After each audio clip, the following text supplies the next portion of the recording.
Kok bisa Anda di KTP Islam tetapi orangnya Kristen? Walaupun sebenarnya itu udah benar gitu loh. Yang Islam itu biar KTP-nya saja, orangnya jangan. Tapi pernah jadi Islam? Pernah, 40 tahun. Saya itu kan dulunya penari ular. Sebagai penari ular, setelah itu saya juga sebagai SPG, suka ada event-event di Sentul, saya suka ikut-ikut. Nah, sedang untuk itu semua kan kita harus dengan kuasa gelap, Bang Edis. Oke. Kayak penari ular, saya harus pawang ular masukin saya kan, patok ular terus di iniin. Adalah yang dimasukin biar ular itu takluk sama kita, jadi nggak matok. Kedua, kalau untuk saya event-event di Sentul kita harus ada pemakai. Biar apa yang kita jual, apa yang kita tawarkan, itu orang-orang di Sentul tuh tertarik, atau kayak saya di bengkel-bengkel, saya SPG oli gitu kan, semua orang jadi tertarik. Jadi saya memakai kuasa-kuasa gelap, entah itu dari bedak saya, dari nama saya dikasih ke minuman apa. Jadi kuasa gelap itu udah banyaklah di diri saya. Merinding. 40 tahun Muslim, ibu penari ular ini akhirnya percaya Tuhan Yesus.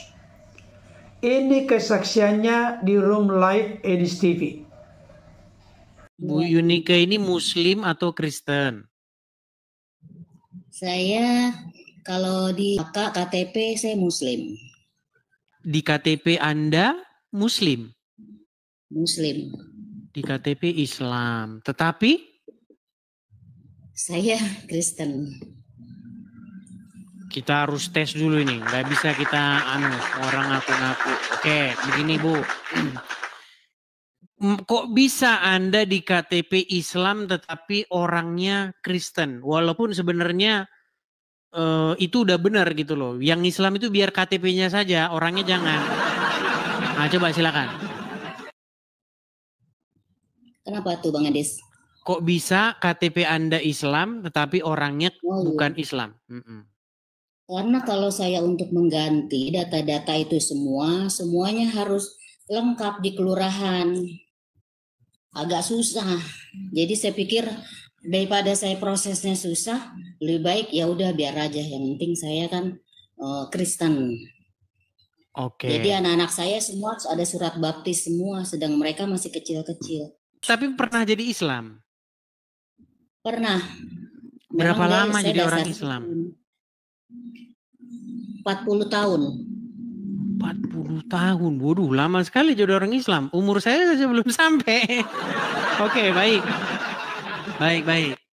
Kalau Anda benar-benar pernah menjadi orang Islam selama 40 tahun.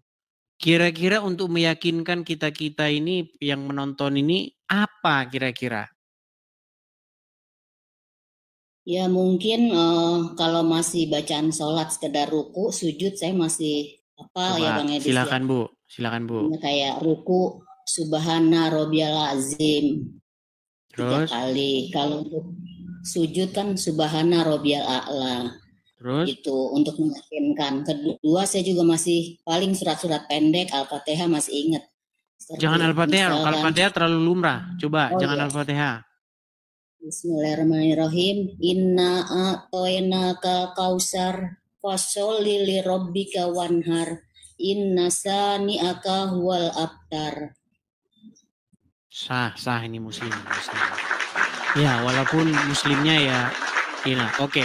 Bagaimana ceritanya ini kok bisa Anda Islam 40 tahun lalu meninggalkan agama Islam? Boleh dibagi-bagikan Bu ceritanya sama kita. Iya Bang Edis. Jadi ceritanya waktu itu saya itu kan dulunya penari ular. Terus sebagai penari ular, setelah itu saya juga sebagai SPG, suka ada event-event di Sentul, saya suka ikut-ikut. Nah sedang untuk itu semua kan kita harus dengan kuasa gelap Bang Edis. Oke. Jadi saya banyak dulu kayak penari ular, saya harus pawang ular masukin saya kan, patok ular terus di iniin. Adalah yang dimasukin biar ular itu takluk sama kita, jadi nggak matok. Kedua, kalau untuk saya event-event di Sentul kita harus ada pemakai.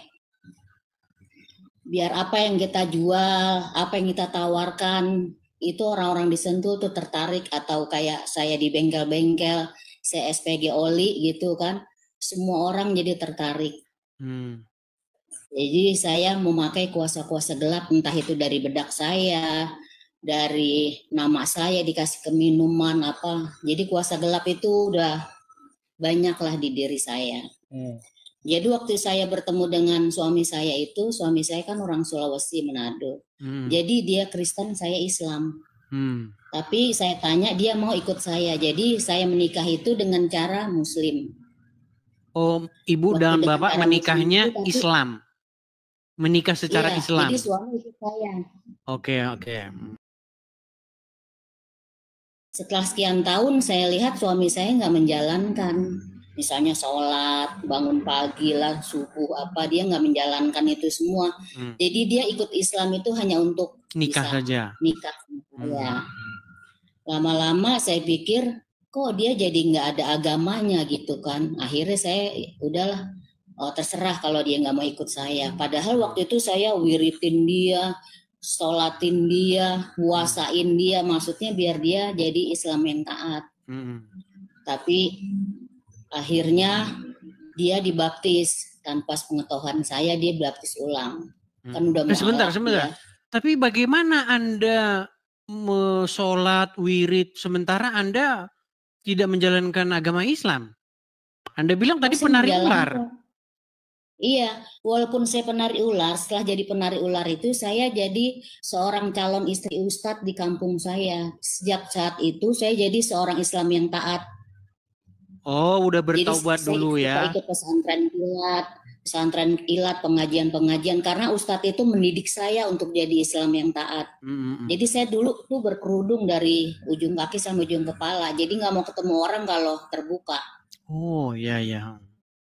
Terus? Jadi saya setelah jadi penari ular begitu memang Islam yang taat. Ketemu suami teman sekolah kebetulan dia, tapi dia Kristen, tapi dia janji mau ikut saya dengan cara Muslim.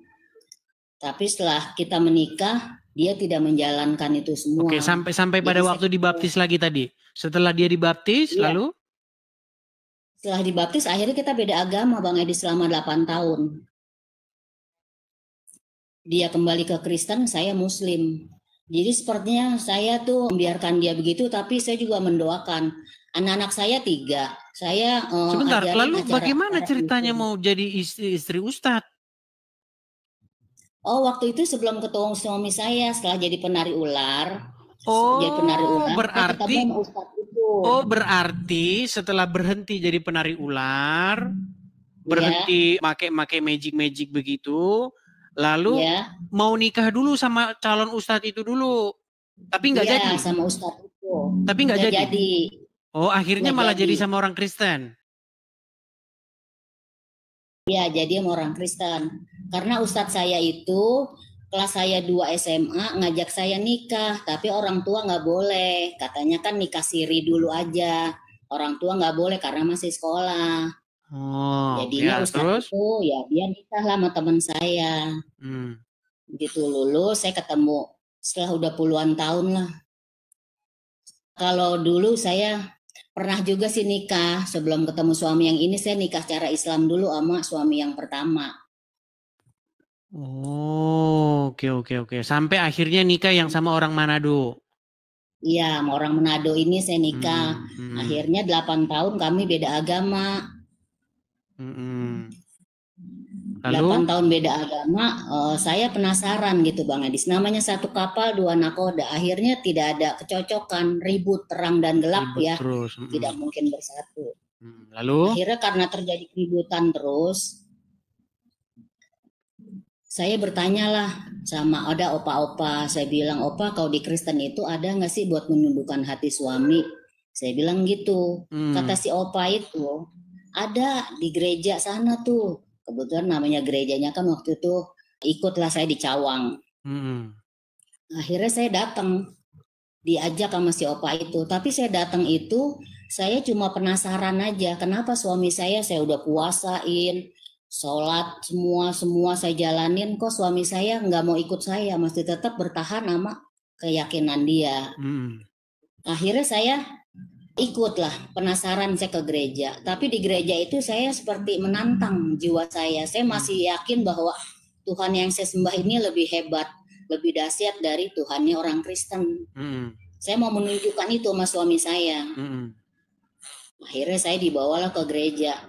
Setiap ke gereja saya duduk paling belakang. Kalau ada perjamuan gitu saya buang, Bang Edi, saya nggak mau. Kata suami saya, kenapa nggak diminum? Saya bilang, saya mau. Datangnya sama suami? Datangnya sama suami. Tapi suami saya sedikit pun tidak menyarankan, tidak pernah ngomong soal kekristenan sama saya. Jadi itu kemauan saya sendiri, penasaran. Saya penasaran, akhirnya saya ikut ke gereja yang opa itu bilang bahwa ada gereja yang istilahnya gembalanya itu bisa membuat orang itu jadi lemah lembut, jadi apa. Saya penasaran. Saya datanglah ke gereja itu, Bang Edis. Kebetulan di gereja itu kalau sebulan bisa 2 kali itu ada altar call maju ke depan untuk didoakan. Altar call? Iya, maju ke depan siapa yang mau didoakan. Saya lihat nih yang pada maju gini kok pada lemes gitu kan. Terus pokoknya pada jatuh lah. Saya bilang, kan saya datang juga sama suami sama temen suami saya. Saya bilang, itu kenapa orang Kristen didoain jatuh-jatuh begitu? Saya bilang, kata temen suami, ya lu maju lah, datang aja situ minta didoakan. Oh, saya bilang, kalau saya nggak mungkin jatuh, katanya. Saya kan istilahnya Tuhan saya hebat, saya bilang. Akhirnya karena disuruh-suruh, udah coba aja maju, coba maju. Itu saya masih Muslim. Tapi saya udah mencoba ke gereja. Akhirnya saya maju ke depan. Kebetulan gembalanya udah almarhum ya, Gembala Wirasmono waktu itu. Saya maju ke depan, tapi di dalam maju itu saya tuh nyebut-nyebut Allahu Akbar, baca Al-Fatihah, saya berpikir terus maju ke depan. Jadi waktu saya topang doa pendeta itu, saya terus baca doa-doa yang saya yakinin, yang saya tahu. Saya nggak jatuh, Bang Edis. Dengan sombong saya maju, saya terus ke tempat suami sama ini ke belakang lagi. Saya bilang, tuh kan, katanya Tuhan gue mah hebat, gue mah nggak jatuh. Orang Kristen pada jatuh, nggak jatuh lah. Saya bangga dengan apa yang saya sembah. Akhirnya untuk minggu berikutnya saya dengan sombong datang lagi ke situ. Saya menantang lagi bahwa saya mau menunjukkan nih sama orang Kristen bahwa Tuhan saya tuh hebat. Saya nggak bakalan jatuh kalau ada doa-doa begitu. Kebetulan ada lagi kan altar call, siapa mau didoakan, katanya maju ke depan. Saya maju lagi ke depan dengan cara begitu. Saya nggak jatuh lagi, tambah sombong saya, tambah sombong. Minggu berikutnya saya datang lagi didoakan, di situ Bang Edi saya baru saya seperti badan saya ini tubuh nggak ada tulangnya Bang Edi, saya baru jatuh di situ. Ke beberapa kalinya itu Bu? Ketiga kali Bang Edis. Ketiga kalinya ya, oke. Iya, saya manifestasi di situ Bang Edis. Jadi kuasa-kuasa yang jahat, yang kuasa gelap yang dulu saya pernah masukin ke badan saya, itu memberontak, dia melawan. Disitulah saya manifestasi, di situ saya digotong rame-rame, saya berteriak-teriak di situ. Jadi mereka tuh tahu bahwa saya tuh punya kuasa-kuasa gelap yang saya pegangan saya dulu. Kebetulan keluarga saya juga kan Jawa, jadi banyak simpan-simpan benda-benda gitu Bang Edis. Akhirnya setelah itu saya penasaran, saya bilang kok bisa jatuh ya, kemarin-kemarin nggak jatuh kan, saya bilang gitu. Saya semakin mau menantang lagi sebetulnya. Saya menantang lagi, saya datang lagi. Jadi saya tuh setiap saya nantang lagi, datang lagi, saya yakin nggak jatuh. Jadi seperti langganan, setiap saya maju ke depan altar call, saya selalu jatuh manifestasi. Saya datang lagi, jatuh lagi. Jadi saya udah kalah berkali-kali waktu itu. Saya akhirnya rebah di situ lah, digotong rame-rame. Pentingnya ini Bang Adi, saya cuma mau ngasih tahu bahwa memang kalau orang-orang dari seberang untuk masuk ke dalam ini memang harus ada pembersihan dulu. Dibersihin jiwanya dari kuasa-kuasa gelap jahat, karena memang di ajaran saya dulu katanya kan ini putih ya, aliran putih. Jadi saya percaya karena yang bacain juga kan ustadz, kiai. Terus saya juga suka dikasih kayak sapu tangan, ada tulisan-tulisan Arab, simpen di dalam rumah. Iya gitu Bang Adis. Jadi saya banyak menyimpan hal-hal seperti itu. Jadi waktu itu Setelah saya kalah begitu, suatu saat saya itu Tuhan saya kebetulan sudah menyebutnya Tuhan Yesus, Bang Edis. Jadi Tuhan Yesus itu datang. Entah itu dalam mimpi saya ya, mungkin dalam mimpi atau bukan, dia tuh datang dalam mimpi saya, mendobrak pintu rumah saya suatu malam. Jadi waktu saya sedang nonton TV, jadi ini antara mimpi atau bukan ya. Jadi mungkin ya saya juga bingung, tapi sampai sekarang itu terekam benar-benar di dalam pikiran saya. Jadi waktu saya nonton bersama suami saya, nonton TV di ruang tamu, suami saya tidur sambil nonton TV. Jadi Tuhan Yesus itu datang mendobrak pintu saya dengan suara yang keras. Saya akhirnya nempel ke tembok. Itu sinarnya terang sekali, terang banget pokoknya. Menyinari rumah saya. Saya terkejut kan, kaget, nempel di tembok sambil saya, aduh ada apa nih? Setelah itu ada suatu sinar. Sinarnya seperti sinar laser, itu dia menyinari suami saya. Jadi suami saya tiduran gitu, tapi ada kotak gitu, mengotak, bikin kotak begitu. Setelah itu datang lagi sinar warna merah, kayak sinar laser begitu. Di atas warna putih itu dia menyinari, ingin kotakin suami saya. Pas ketiganya itu, Tuhan Yesus itu di atas sinar itu jalan menghampiri saya. Setelah itu saya udah lupa. Saya seperti udah kok siapa gitu. Tuhan Yesus datang itu berjubah putih. Berjubah putih luar biasa Bang Edis. Itu pengalaman spiritual yang gak pernah saya lupain. Tuhan Yesus menjamah saya dari kekerasan hati saya. Saya menundukkan diri saya di bawah kaki Tuhan Yesus, bawa saya ingin menyerahkan hidup saya sepenuhnya kepada Tuhan Yesus. Akhirnya saya 2 hari berturut-turut didatengin dengan mimpi-mimpi itu Bang Edis. Jadi saya nggak bisa tidur karena setiap saya bangun mimpi itu lagi. Akhirnya saya bercerita sama suami saya, Pak, kenapa ya kok setiap tidur mimpinya datangnya itu lagi. Karena suami saya nggak mau ngasih keterangan sama saya, mungkin dia takut saya nggak percaya atau gimana. Dia panggil temennya yang sekolah di teologi. Saya disitulah curhat, ibarat kenapa ya kok nggak bisa tidur nih. Setiap datang mimpinya itu lagi. Jadi seperti ada yang mendobrak rumah, datang itu lagi. Akhirnya dia bilang, oh berarti mau dijamah itu, katanya sama Tuhan Yesus. Lu mau dijamah, mau dipilih jadi anaknya. Seperti itu. Saya kan nggak bisa bilang apa-apa, saya cuma diam. Apa iya ya, saya bilang. Apa iya, sejak saat itu saya jadi bertanya-tanya dalam hati saya. Apa iya saya mau masuk Kristen gitu ya, dipilih Tuhan, katanya begitu. Keesokan harinya saya datang lagi gereja minggu berikutnya setelah kejadian itu. Kejadian kan Kamis atau Jumat gitu, saya datang lagi gereja. Saya datang gereja di atas mimbar, pas sudah selesai, gembalanya bilang begini, oh iya saya dapat dari Roh Kudus ini bahwa besok hari Selasa, saya kebetulan suami saya namanya Maksi, saya bilang dipanggilnya ibu kan, Bu Maksi harus dibaptis gitu. Kalau sebelum-sebelumnya pendetanya, gembalanya kan bilang, Bu mau dibaptis? Oh maaf Pak, saya enggak. Oh enggak, saya gitu. Tapi pada saat itu saya tidak bisa bilang tidak. Saya bilang saya siap Pak. Saya siap Pak. Dari hati nurani saya paling dalam, saya siap. Akhirnya saya disalamin lah sama gembalanya. Suami saya udah keluar duluan. Saya bilang, Pak, Mama mau dibaptis, katanya harus. Suami saya kaget, hah? Mau dibaptis? Emang mau, kata saya. Saya mau dibaptis, gitu. Jadinya saya sudah mengiyakan bahwa saya mau dibaptis pada hari Selasa waktu itu. Jadi waktu mau dibaptis itu kuasa-kuasa kegelapan yang ada dalam diri saya mungkin sebelumnya harus dilepas dulu Bang Adis, tapi ini langsung dibaptis. Jadi waktu dibaptis itu banyak kuasa-kuasa gelap itu yang menghalang-halangi saya untuk berangkat ke tempat baptis. Sampai kadang-kadang suami saya lihat juga dipakai untuk menghalangi juga kan saya. Jadi menghambat perjalanan saya, entah itu melalui hujan, petir, atau segala macamnya itu menghambat saya sampai suami saya bilang kayaknya baptisnya nanti aja, jangan sekarang. Tapi dengan hati saya yang udah kuat, saya bilang saya harus dibaptis hari ini. Saya begitu.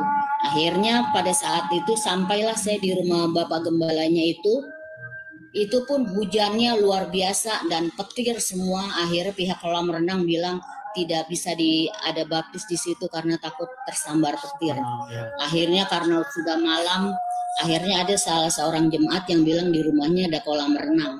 disitulah saya dibaptis. Waktu saya dibaptis itu setiap didoakan saya nggak pernah nggak rebah. Setiap didoakan maju ke depan, didoakan satu-satu sebelumnya saya pasti di situ manifestasi dan saya rebah di situ. Ada 7 orang yang baptis, setelah dibaptis terakhir saya. Begitu terakhir saya kebetulan anak saya yang paling kecil waktu itu umur 2 tahun. Jadi dia nyender bersama suami saya di sebuah pajangan rumah seseorang gitu, jemaat. Di dalam pajangannya itu boneka-boneka semua Bang Edis. Jadi boneka-boneka yang tersusun rapi gitu. Waktu saya dibaptis itu boneka itu bisa bergerak semua loh Bang Edis. Mungkin digerakin sama kuasa-kuasa kegelapan itu. Jadi mereka tuh loncat-loncat di dalam lemari pajangan. Manifestasi di dalam baju pajangan. Suami saya sama anak saya lari lah. Gitu kan, lari karena takut suaranya berisik gitu. Mereka loncat di dalam lemari-lemari itu waktu pembaptisan saya itu. Akhirnya anak saya dikasih minyak urapan, suami saya.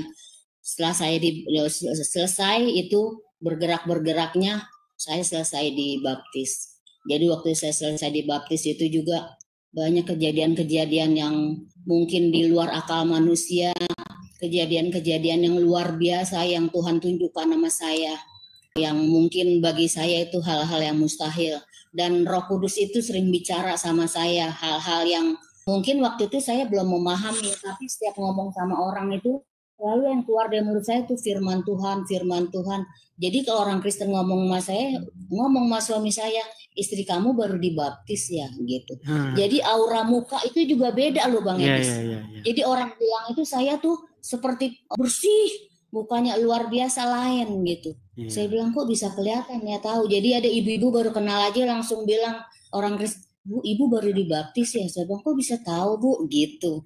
Bisa tahu. Jadi mereka tuh tahu bahwa saya baru dibaptis.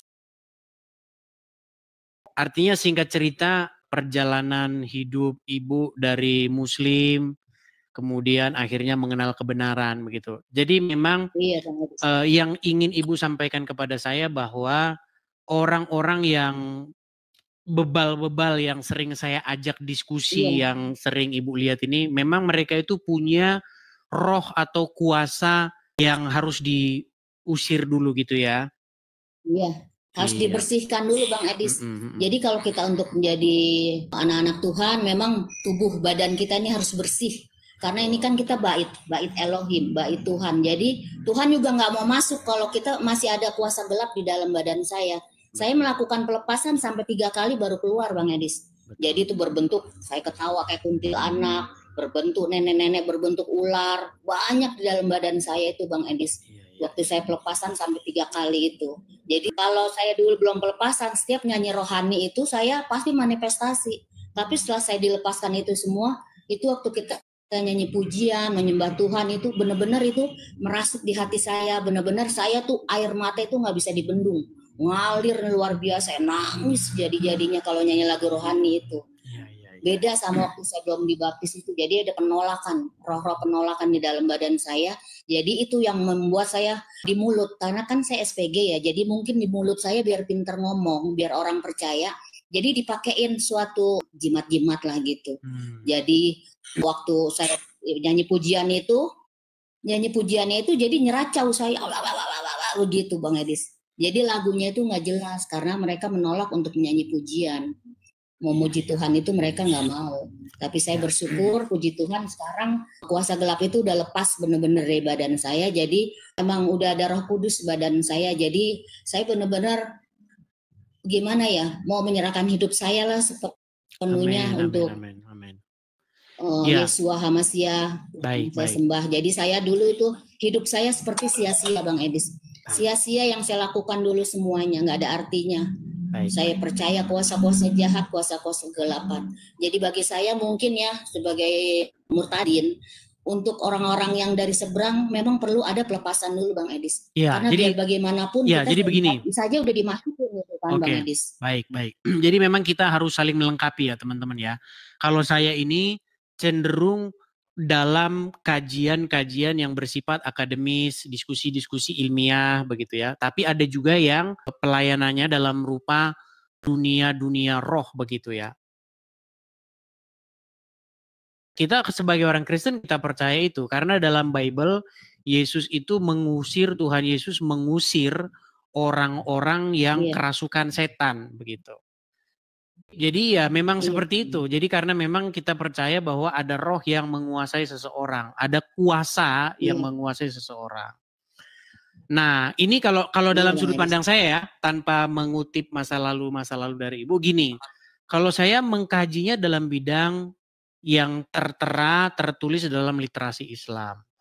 Kalau Tuhan Yesus atau Tuhan Yeshua mengusir setan dari tubuh seseorang. Nah, kalau Muhammad dia malah dirasuki atau dikuasai oleh sihir. Nah, itu memang fakta gitu. Jadi makanya saya cuma pesan sama orang Islam nih. Mungkin kalau pendekatannya tadi dunia roh, kalau saya pendekatannya dunia kajian ilmiah dan akademis. Gini, bagaimana kita harus memilih Yeshua atau Yesus yang mengusir setan atau memilih Muhammad yang dia disihir. Nah, itu kita pakai logikanya. Kalau secara logika ya kita ikut Yesus dong. Ya, masa ikut Muhammad yang kena sihir? Nah, seperti itu kalau saya pendekatannya. Iya Bang Edis. Iya betul Bang Edis. Memang kalau kita udah dibaptis, pikiran kita seperti kita melihat hal-hal yang baik-baik. Jadi kita seperti baru terbuka gitu. Pikiran kita, mata kita baru terbuka selubung-selubung kita itu. Jadi saya banyak hal-hal yang dulu saya nggak tahu, jadi tahu. Apalagi setelah saya selalu ngikutin Bang Edis dari awal gitu. Jadi saya yang dulu saya nggak tahu, banyak tahu gitu dari Bang Edis. Ya dalam hati saya, untung saya udah pindah gitu. Saya udah diselamatkan. Jadi saya tidak tersesat lagi seperti dulu gitu. Dulu saya begitu membanggakan keyakinan saya gitu. Tapi akhirnya ya saya bersyukur Tuhan pilih saya. Jadi seperti selubung di mata saya, pikiran saya udah dibuka semuanya. Jadi sekarang paling saya pergumulan saya untuk orang tua, adik-adik, kakak saya semuanya biar mereka juga diselamatkan. Itu Bang Edis. Jadi saya berpikir satu orang diselamatkan, seluruh keluarga pun akan diselamatkan. Puji Tuhan, amin. Itu aja yang jadi keyakinan. Terima kasih Bu Yunike atas sharing kesaksian hidupnya ya. Semoga dengan demikian ya semakin terberita ya. Jadi kalau Ibu tadi mendekan fokusnya ke bidang roh, kalau saya fokusnya ke bidang yang kajian-kajian diskusi seperti ini. Terima kasih Bu Yunike. Kita lanjut lagi diskusi, kita undang yang muslim lain dulu ya. Iya. Sama-sama Bang Edis. Salam Bapak Yahweh. Shalom. Memberkati dalam nama Yeshua HaMashiach. Shalom Bang Edis. Kita turunkan ya. Ya, itu ya teman-teman ya. Jadi memang ada roh-roh yang dari Arab ini yang menguasai orang. Ya. Bisa jadi itu roh supaya mendewakan tulisan Arab. Mungkin jin-jin padang gurun, padang pasir tanah kan. Karena Muhammad sendiri ngomong gitu. Muhammad bilang bahwa orang Islam itu kalau tidur di hidungnya itu ada setan. Nah, itu beneran. Nanti dibilangin fitnah lagi. Bahkan saya sudah pernah bilang, selama kamu jadi orang Islam, selama itu pula kamu akan tidur di hidungmu itu ada setan yang bermalam di situ. Kata Muhammad, makanya kamu ambil air wudhu itu. Sedot-sedot air wudhu itu 3 kali, ya kan? Namanya istinsar. Ketika kamu beristinsar itu alasannya adalah karena setan bermalam di situ. Tapi percayalah selama kamu jadi orang Islam, besok setannya datang lagi.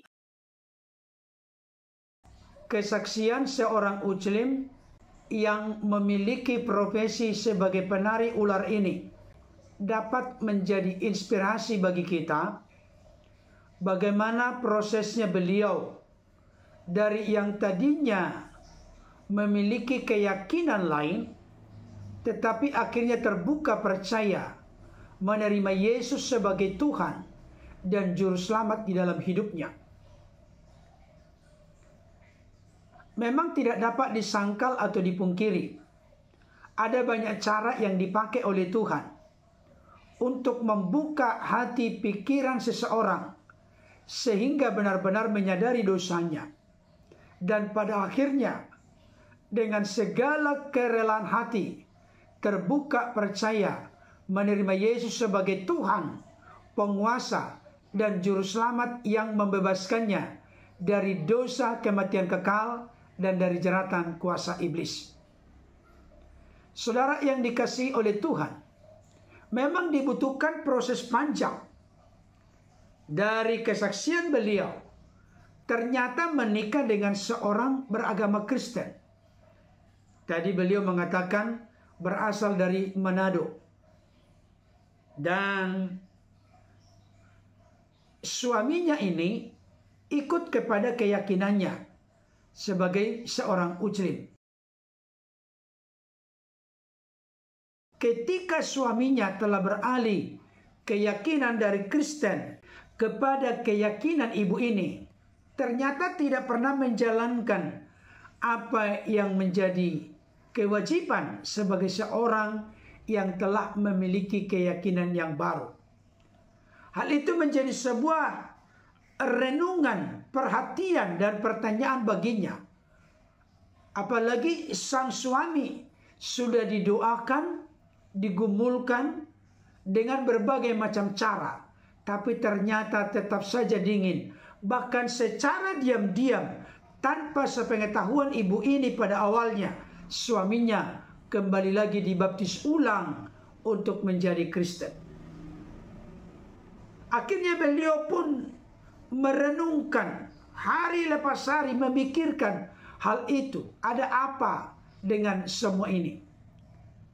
Maka di tengah-tengah pertanyaan demi pertanyaan beliau pun terbuka peluang dan kesempatan dengan proses yang sangat rumit dan waktu yang sangat panjang.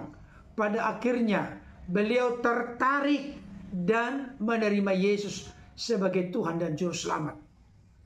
Walaupun prosesnya sedemikian rupa, oleh karena beliau pernah berkompromi dengan kuasa-kuasa kegelapan sebagai seorang yang berprofesi penari ular. Ada ilmu-ilmu kuasa kegelapan yang ditaruh di dalam tubuhnya. Ternyata hal itu seringkali membuat penolakan dalam dirinya untuk memuji, memuliakan Tuhan.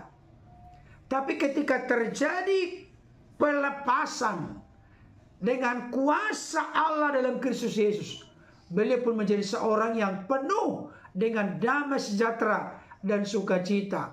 Oleh karena memang realita kenyataannya seperti firman Tuhan menegaskan, gelap dan terang tidak bisa bersatu. Bapak Ibu Saudara dikasihi Tuhan, Bang Edis TV tadi mengakui dengan jujur bahwa memang masing-masing tubuh Kristus, gereja Tuhan, orang-orang percaya memiliki karunia yang berbeda-beda. Bang Edis TV mengatakan karunia beliau dipakai Tuhan dalam konteks kajian ilmiah, dialog atau debat Islam Kristen. Ada juga orang-orang percaya lain yang memiliki karunia atau spesifikasi panggilan pelayanan terkait dengan okultisme atau kuasa-kuasa kegelapan. Hanya memang satu pembelajaran penting, ketika ada orang dari luar Kristen masuk menjadi orang Kristen, terbuka percaya menerima Yesus sebagai Tuhan Juru Selamat, mereka perlu melakukan pemberesan dengan pelayanan pelepasan, sehingga mereka benar-benar sepenuhnya dan seutuhnya menjadi anak-anak Allah Bapa, di mana telah berpindah dari kegelapan kepada terang yang ajaib. Saudara dikasihi oleh Tuhan, di dalam keimanan Kristen jelas Yesus mengusir roh-roh jahat dari orang-orang yang dirasukinya. Memang jujur, terbuka, objektif kita berkata, tidak ada pernah nabi sejati, maupun rasul sejati di dalam perjanjian lama maupun perjanjian baru yang terkena sihir, yang bisa dirasuki oleh setan, roh-roh jahat, iblis, kuasa-kuasa kegelapan. Kenapa demikian? Karena 1 Yohanes 4 ayat 4b mengatakan, roh yang ada di dalam kamu, yaitu Roh Kudus, lebih besar dari segala roh yang ada di dalam dunia. Di hadapan Yesus, iblis, setan, roh-roh jahat, kuasa-kuasa kegelapan gentar, dan mereka enyah, bahkan lepas dan keluar dari orang-orang yang dirasukinya. Demikian juga dengan para rasul. Mereka dengan kuasa nama Yesus, kuasa darah Yesus, kuasa-kuasa iblis, roh-roh jahat, iblis, setan, lari tunggang langgang dan tidak pernah bisa berkutik di hadapan Yesus dan para rasul. Itulah kuasa yang besar yang telah dikaruniakan oleh Allah Bapa dalam Kristus Yesus oleh kekuatan Roh Kudus dalam kehidupan orang-orang percaya. Selamat kepada ibu yang tadinya telah 40 tahun jadi uclin dan memiliki profesi sebagai penari ular, yang mana akhirnya telah terbuka percaya menerima Yesus sebagai Tuhan Juru Selamat. Kiranya ibu terkasih dipakai oleh Tuhan menjadi kepanjangan tangan Allah Bapa dalam menebarkan Injil keselamatan kepada sebanyak mungkin orang, kapanpun, dimanapun, dalam situasi, kondisi, keadaan apapun.